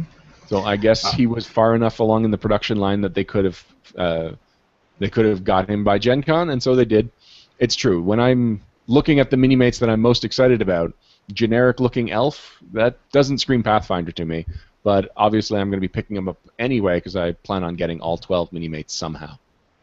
Yeah, I'm glad they're 2-packs. That's going to make it easier because it just means 6 locations to hit up. Lamia Matriarch is really good because she's infamous. Indeed. We can't go into it, but she is based on a NPC from Rise of the Rune Lords that has killed many a player character. Oh, yeah. Oh, goodness. Oh, and close-up with Ostag. There's actually been a bit of an Easter egg hunt for seeing some of the Gen Con exclusive mini-mates, because over on Wesley Schneider's blog, I didn't even realize this until earlier, like maybe 2 hours ago, they've revealed Concrud. Concrud will be another one of the mini-mates. He's based on the Pathfinder Battles miniature from PaizoCon and Gen Con last year, basically from con season last year. And he's a reprint of Chuffy. Chuffy, one of the iconics from Weeby Goblins. So he's kind of pustule and whatnot, so it's very appropriate that he be Concrud. And the big thing that separates him beyond his pustules is that he is pallid. He looks like he's undead reborn. But no, he is just your regular old sickly goblin that get that guy some vitamin C, maybe some calcium. I don't know what his problem is. Vitamin D probably, because he does not look well. And there was something else that we got to see at Toy Fair that isn't directly tied into this, but tangentially because they had mini-mates on the photo. You know what I'm talking about, Ryan? I don't know. Oh, well, it's this. The gigantic goblin with a D20 bank from the Game Mastery Guide. It's a vinyl bank. They've been producing a lot of those lately, and it's a nice sort of midpoint in both affordability and size between a Bowen statue and an action figure. But I guess that means it has to have a coin slot in there somewhere. But daggone! Want badly. That was shared by N-World, or EN-World, depending on how you prefer. There is one last Gen Con mini-mate that's been revealed, and it is the Scotty's Brewhouse exclusive mini-mate. Scotty's Brewhouse, of course, has Pathfinder-themed menus and is one of the... it's a little away from the convention center, but it's kind of one of those go-to places during Gen Con, because they always go all out to incorporate the Gen Con theme, Gen Con feel into the experience of that weekend. Last year, there was an exclusive beer that was called Goblin Brew, was that it, Param? I think it had a more clever name than that. I don't remember. I unfortunately didn't get to spend much time at Dog Scotty's. Slicer Ale. Yes, Dog It was Slicer called Ale. Dog Slicer Ale, and it was actually a really cool designed goblin. He had just this black leather hat on, and he had black and red colors, and he stood out from the other Pathfinder goblins that we've seen. Not like he's still got all the design elements that made him a Pathfinder goblin. He was just kind of unique in his design. We are getting a mini-mate based on him. He comes with 2 dog slicers, which is appropriate. They're both the knives, neither of which is the ale. But he comes standalone. You can buy him for $5 at Scotty's Ale during the convention. Scotty's Brewhouse, sorry, during the convention. And as far as I know, those are all of the Gen Con exclusive mini-mates that have been revealed. But it's very possible that out there's some other blog or some other gaming site that has another one of these. And maybe I want to talk to Eric Mona sometime this week. See if we know where the rest of them are going to be revealed. See if there's any that have yet to be revealed. Param, is that it for the news? That is it for the news, except for, to remind you, guys, Gen Con next week, August 14th through 17th. We will be there. Ryan will be in captivity, and I will be with the camera. Blind Ferret is holding me captive. Mm-hmm. I guess before we move on, I'll address one comment from the chat. Bard Wananabe wants to know why do people want the mini-mates? He doesn't get it. And Matt Harris backs him up that he doesn't see the appeal. Well, I think that the mini-mates' main appeal is their simplicity and their design. This was back before a lot of the minimalist figures lines had come out. You see those now with vinyl heads and pop figures and lots of many other types of figures that offer these distorted ones. And of course, they also harken back to Lego figures without being called Lego figures. You know, they've just sort of found their own fan base because they also were one of the first times that characters that would not normally warrant the expense of an action figure would get something. I mean, these started off with comic book characters, and this would be the only way you could get a Squirrel Girl, you know? Is there a Squirrel Girl mini-mate? Why don't I have this now? I don't know if there's a Squirrel Girl mini-mate. I kind of hope so. I have to now find that out. But what mini-mates would you want to get? From Pathfinder or in general? Oh, both questions. I need an excuse to fill air while I type. All right, well, I'll take a step back and say that, I mean, I'm an action figure junkie, and mini-mates are cool and simple, but they are also really well articulated. And so you can do a whole lot of action poses and just kind of lay them out in just kind of a whimsical version of a Pathfinder battle. Plus, they're super interchangeable, so it's very easy for you to find the right parts, mix and match it, and just create your PC or your favorite character or yourself and put it alongside a horde of goblins fighting you in Batman. It's basically picture the Lego movie and add Pathfinder to it, and that's something you can do with these mini-mates. Mini-mates have had an insane number of licenses, and so there's tons and tons of different characters you can play with, and you can use their accessories to customize or embellish what your characters are. It seems like Param has found Squirrel Girl. And is that a custom or is that real? This is there's no real Squirrel Girl. This is a custom Squirrel Girl mini-mate that was done by Sketch Card Saloon blog. And what about the squirrels? Where do they come from? I have no idea. I didn't read the article enough, but they I know they customed it up. Well, she looks pretty awesome. Yeah, I imagine it was a lot of Sculpey putty. Do you think so? Well, yeah. I mean, it looks like Sculpey putty, especially the tail. In any case, mini-mates are the kind of thing that I don't think if you don't care for, I can't explain it to you. But I'm excited for them, and I'm excited to not only track down all the pictures that are spread out over the internet right now, but also to track them down at Gen Con if I somehow get the time, or probably more likely get a volunteer. Yeah, I imagine getting 5 of these will be trivial. Well, not trivial, but easy enough to do if one is determined. The 6th one will be a bugger. And Param, actually, they aren't all coming out in 2-packs. 4 of them are coming out in 2-packs. One of them is at there. Go Oh, on. sorry. So there's 6 total at the convention, right? There are 12 total at the convention. Oh boy, that changes things. Yep. Yep. Yeah, Have fun. boy. Bye. Yay. We'll be right back with Read Magic right after this.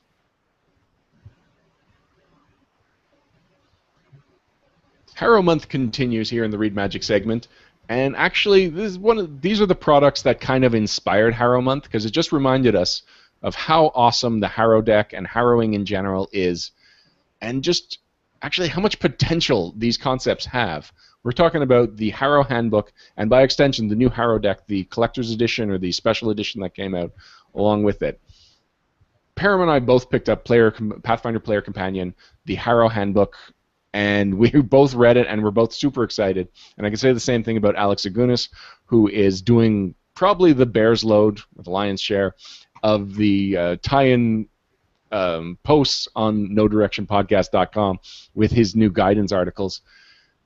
The Harrow handbook, wow, I don't think I've seen a player's companion that takes a concept as narrow as the Harrow handbook and expands upon it so successfully that I want an entire party of Harrowers at this point.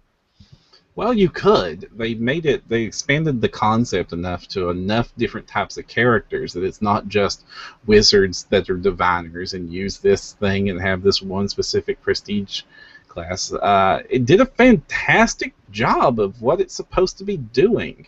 I've got it up on screen right now, and you can see what makes up the majority of the crunch of this book right there, which is the dude throwing all the Harrow cards. Because of the classes that are introduced, 3 of them use that as its core mechanic. But I'm glad that we'll get into that when we get into it. But you're right. They took a very narrow thing and went with it. And I think that is the perfect way to do these players' companions. I think this should be a blueprint for future player companions, to take a very narrow feature that can be expanded, that has enough meat in there to do it, and run with it and explore all the options that could be, not just 1 or 2. One of the few things that does disappoint me sometimes with the player companions, because their page counts is so short, is I'll see a bullet point on it and like, that sounds awesome, and then I'll get it, and then we find out that, oh, the Dwarven Elves, there's really just 4 of them, and that was such a cool idea, but there's just the 4 of them. Yeah, the player companion line, I think, is the line that is most likely to disappoint me, and yet it's also some of the ones that I'm most excited about. The last time I was super excited, or at least comparably excited, was Animal Archive. And Harrow Handbook, it's right up there. So we've been talking about how it's such a narrow focus that they've really expanded upon. Harrowing is just, there's this small group of Verisians that are fortune tellers, and that's basically it. And the Harrow deck is their main form of fortune telling, and it's a direct analog to tarot reading in the real world. And that doesn't seem like it's a whole lot that you can expand and create more options than are presented in the Undersea World Guide, which is the actual Harrow deck as an item, and the Harrower prestige class, as well as Harrow something. The spell. There's the spell and there's a feat, which is Harrow something. And yeah, and even that almost feels like, of all the concepts that are in the Undersea World Guide, they gave a lot just to harrowing, which is not something that has broad appeal. And yet, when you look at it and you can say, well, real fortune tellers or real world fortune tellers, a lot of them are con artists. And so there's an archetype in there that's based on con artists. It's a Sarni archetype. Then there's the card aspect, and so they make Gambit. And Alex Agunas designed Gambit for one of his I'm always bad at remembering the subtitles of his things, but he does iconic designs. I believe that's it. One of them is Gambit, and he knocks it out of the park using the Magus archetype that's in there. There's the fortune-telling aspect, which means divine magic, and instead of just being wizards, they give a witch an archetype. There's so much right there. And then the later chapters, well, if you want to call them chapters, because it's a 2-page spread, but it's a 2-page spread dedicated to the 6 different suits on the Harrow deck. So the hammers, the stars, various things, and it just basically says, so here's the theme for a whole bunch of other options that are also related to the Harrow or to harrowing. Mm-hmm. And Yeah, and there's so much crunch and so much flavor in this book. It's amazing. And you got the monk harrower that punches people card-like, and makes them all very unlucky, which is a great way to build on the concept. Is like also they don't just predict fortunes, they influence the destiny.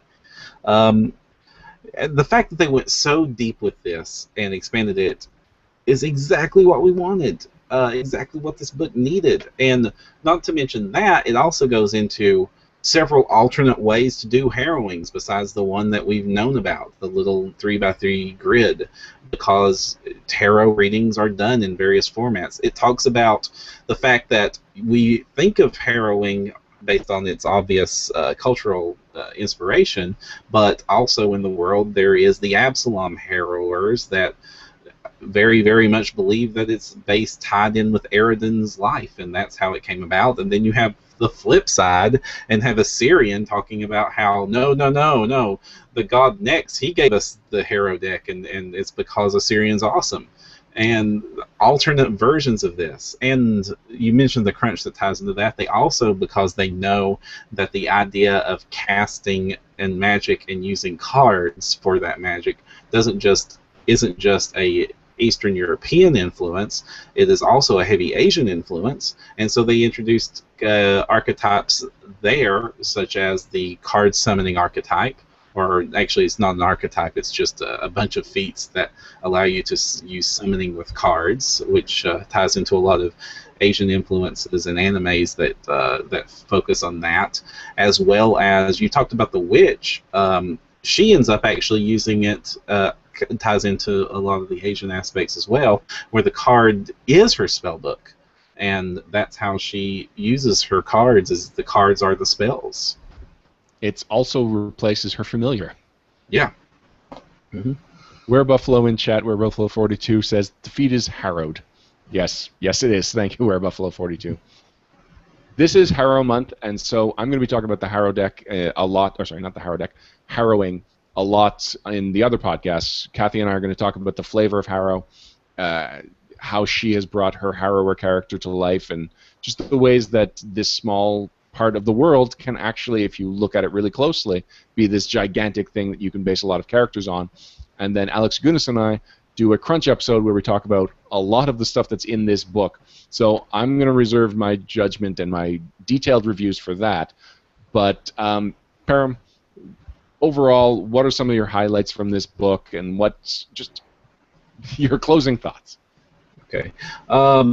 Well, I got a couple of things that I need to talk about with this book, and one of them isn't positive. It's overwhelmingly positive, but there's one very not positive thing that that needs to be discussed on this. Let me pull it. Let's start with the positive, and that is one of the keys that you're going to have to deal with when you're dealing with the Harrow deck is this page, other ways of using the Harrow, and over here on the right, Deadly Dealer. This is the Gambit option. This is the feat that lets you throw Harrow cards as weapons, and that feat alone is awesome. And you can build a character just using that feat and other feats that tie into it.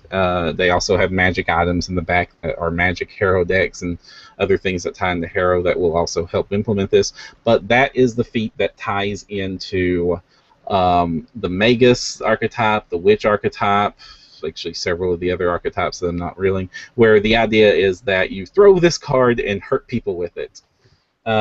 And I definitely wanted to draw attention to that because that is sort of the crutch of the book, so pay attention when you get to this section right here. The negative part of this book that I have is that this book is not standalone. You cannot use this book by itself very well. It's missing, say, 2 inches by 3.5 inches, 30 pages of information. You will read this book, and it has an overview. It'll tell you kind of what a harrowing is. A lot of the rules in here says do a harrowing. Actually make one happen. The World Guide will tell you a lot of information. In fact, you better have the World Guide if you're using this book. But what it doesn't have is actual rules of what's the harrowing and what the cards mean. They appear nowhere in here. And you know where that information appears? This book. This tiny book is where this is the book you're going to be referencing constantly if you're doing harrowings. And look at it. Just look at it. And this information is vital to playing this character class. And you will get this information for sure, because this book is also worthless, in my opinion, without a Harrow deck. And you can buy a Harrow deck, and you should. But it does not stand up on its own. So that's its one detraction.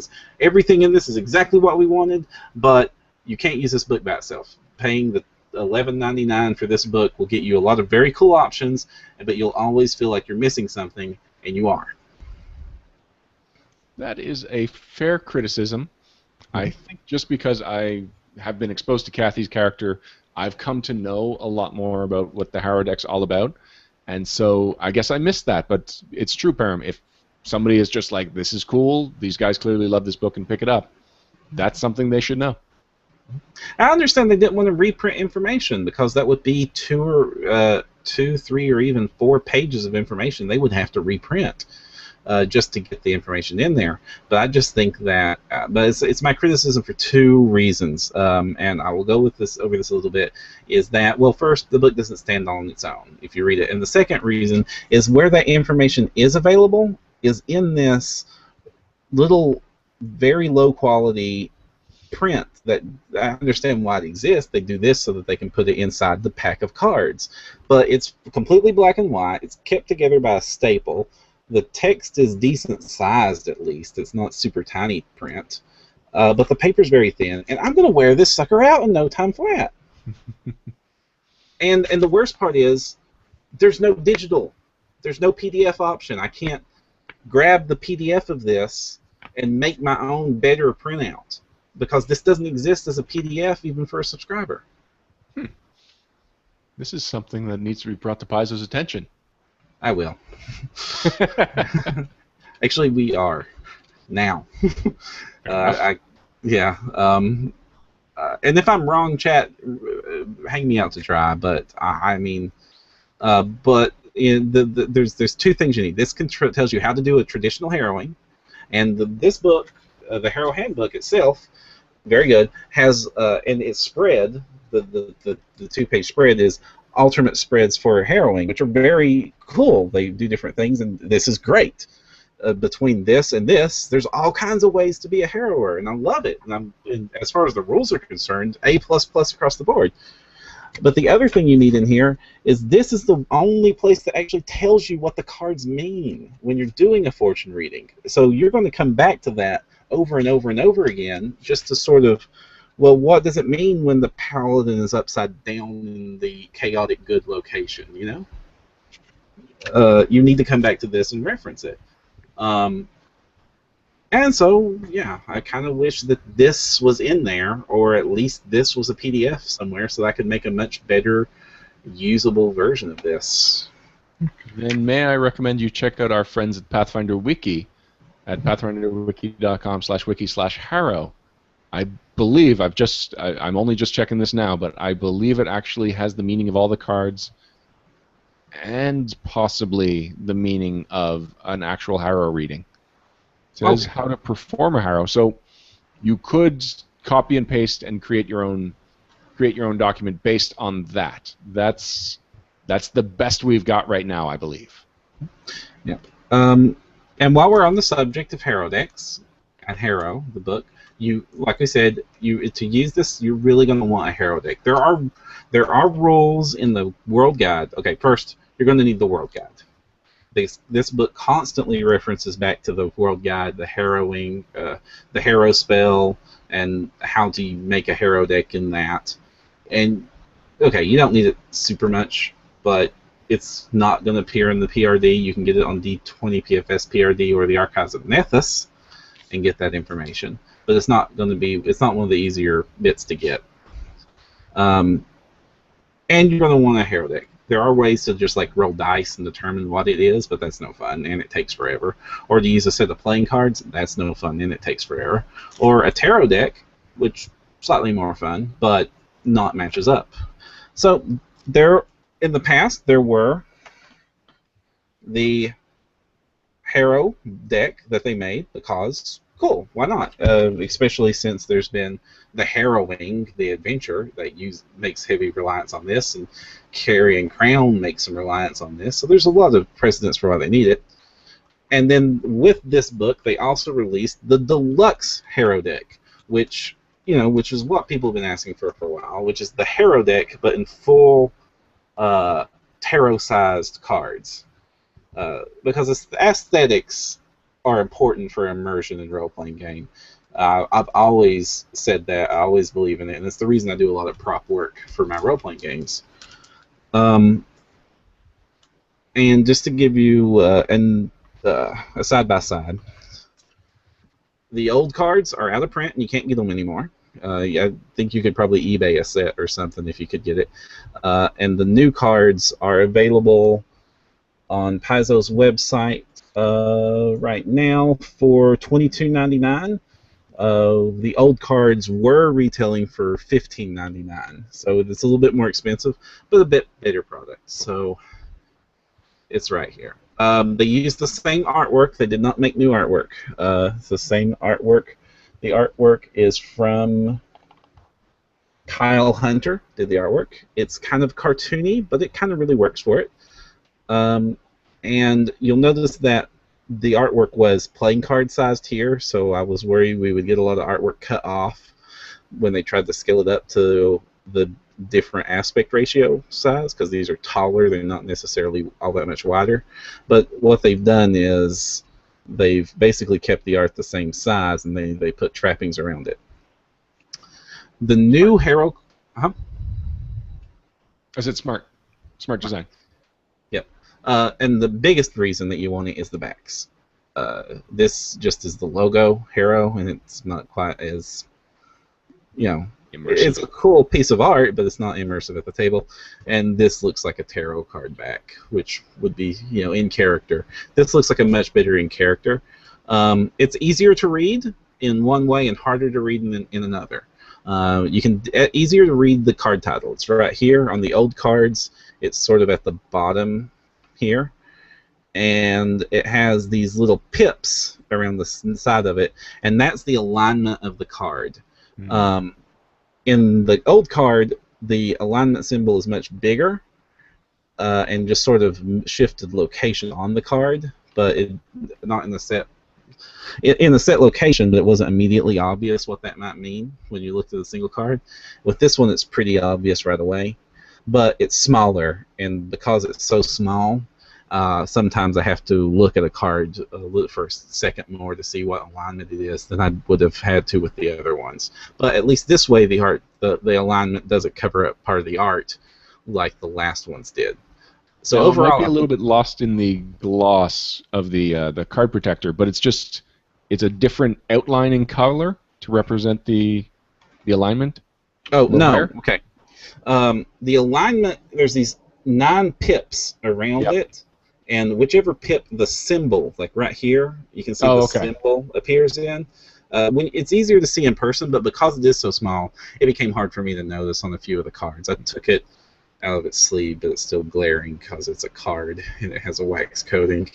And overall, much better version of it. Will be more expensive, but at the same time, the others are out of print and have been for a long time, and their aftermarket value had been going up, so they weren't exactly cheaper if you bought one before this came out, because how that works with out-of-market, high-demand things. Good news, Param. Where Buffalo 42 says that a PDF of the dinky little book does exist, but you have to buy the PDF of the Harrow deck to get it.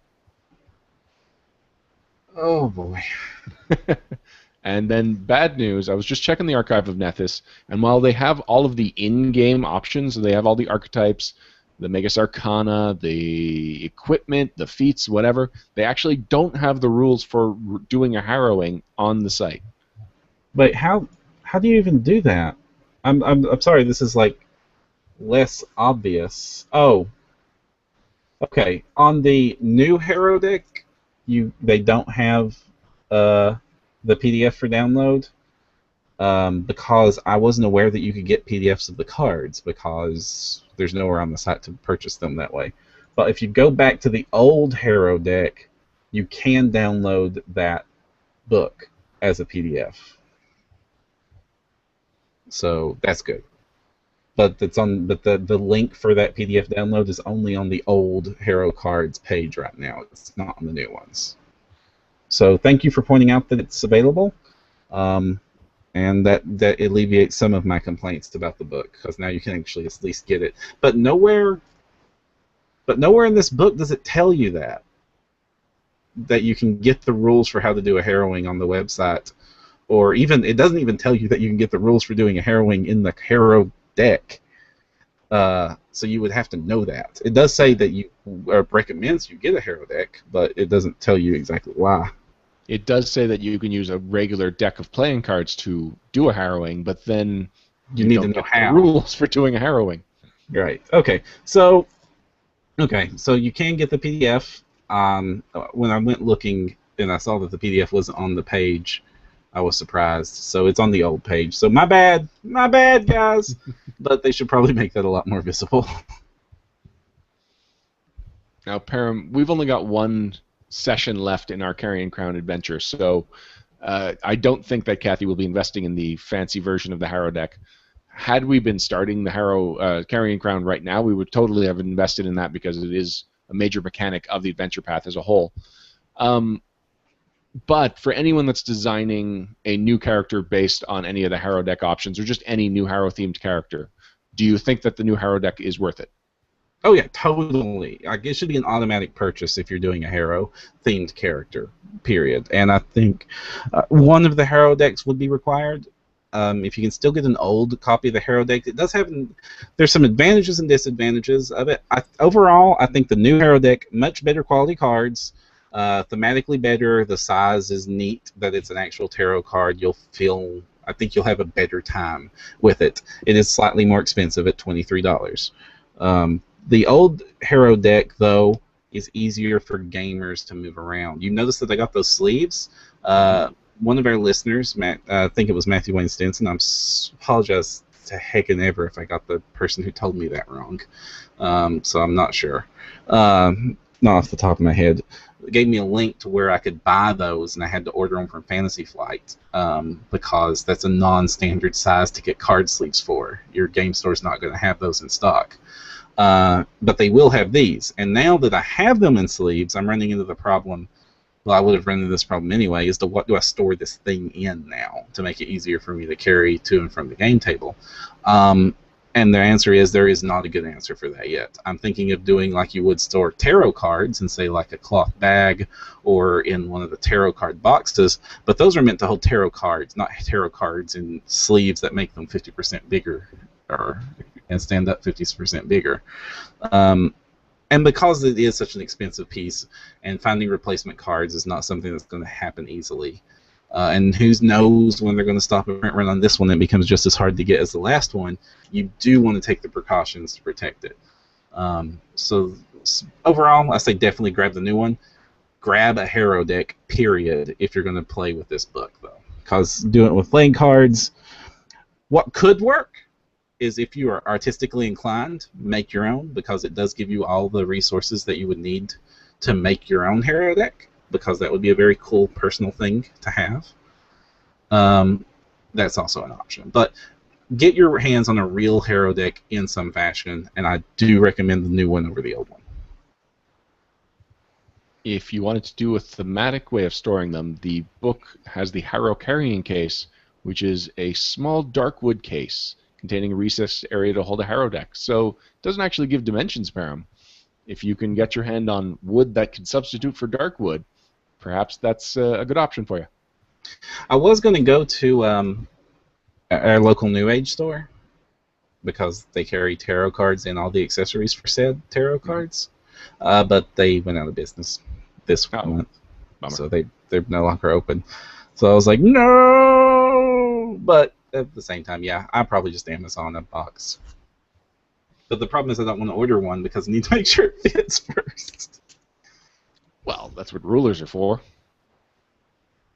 Rulers. Whoa. We'll be right back to wrap things up right after this.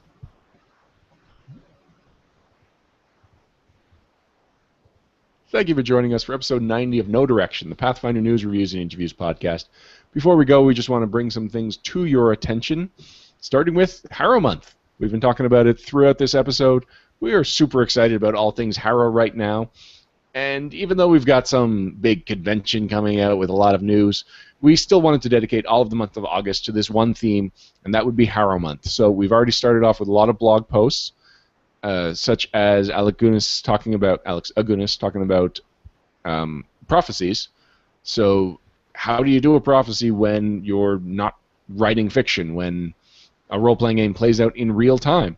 He just talks about different challenges that it presents to the GM, but also different just rewards and why you can actually add this to your game, and tricks to make it look like you're certainly reading the future.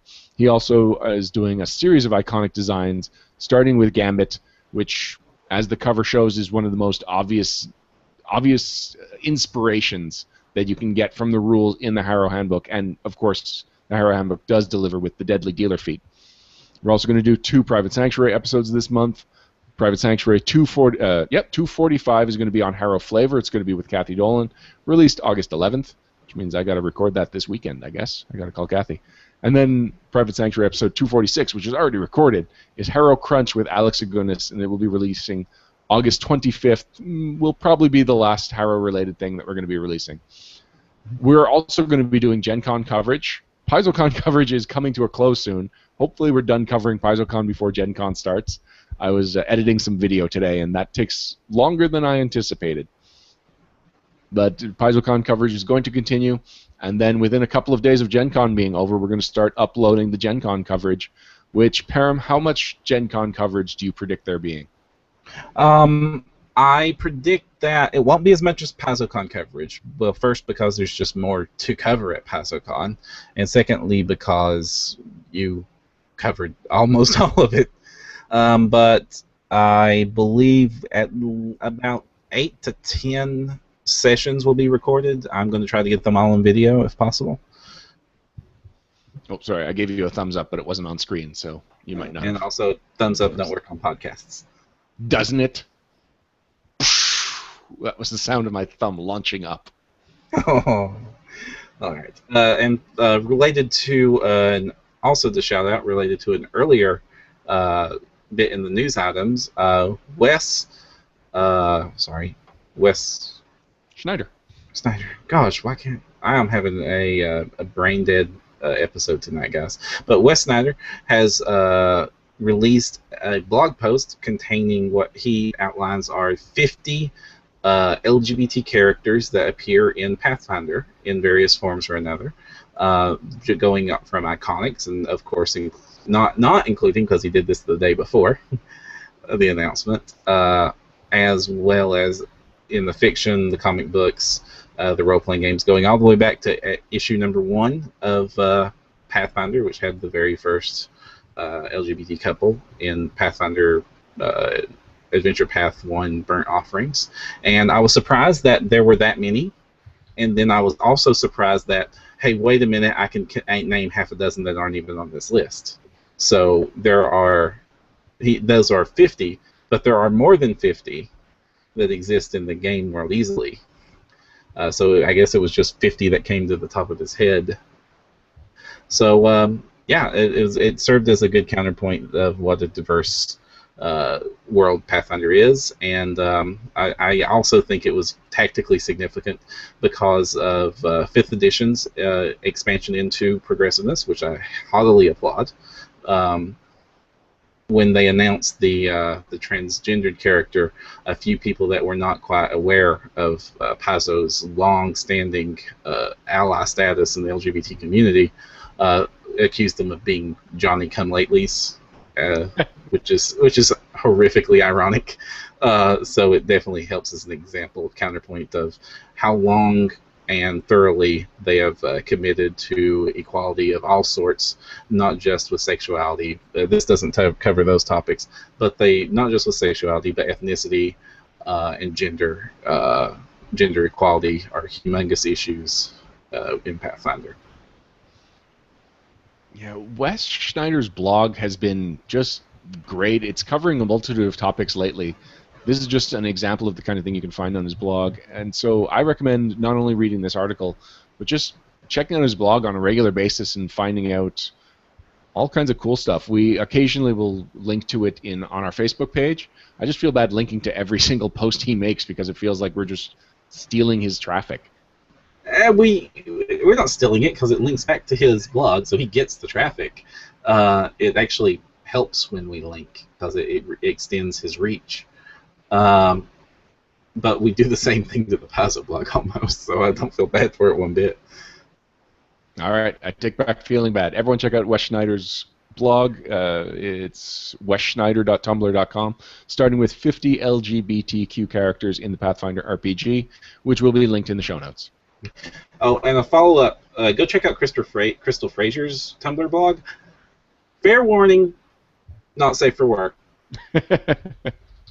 Because she also has a lot of interesting bits, and she did a full Q&A about the new Chandra character, including answering questions about her backstories. We found out that the reason that the lizard has that plaque on its back, if you haven't seen the artwork, she has her familiar is this rock elemental lizard, and it has this like plaque like on its back that he's wearing, and she explains, well, since he's a non-temporal entity, he has a very hard time telling past, present, and future, so it's cheat notes for him. By the way, it's not crystalfrazier.com. That is a wedding planning site. No. It is Amazon Chic, actually AmazonChic.tumblr.com. Mm-hmm. And I am adding that to the show notes right now. Until next time, I'm Ryan Costello Jr. And I'm Jefferson J. Thacker, also known as Parham. And if you want to find the path, you need no direction. Let's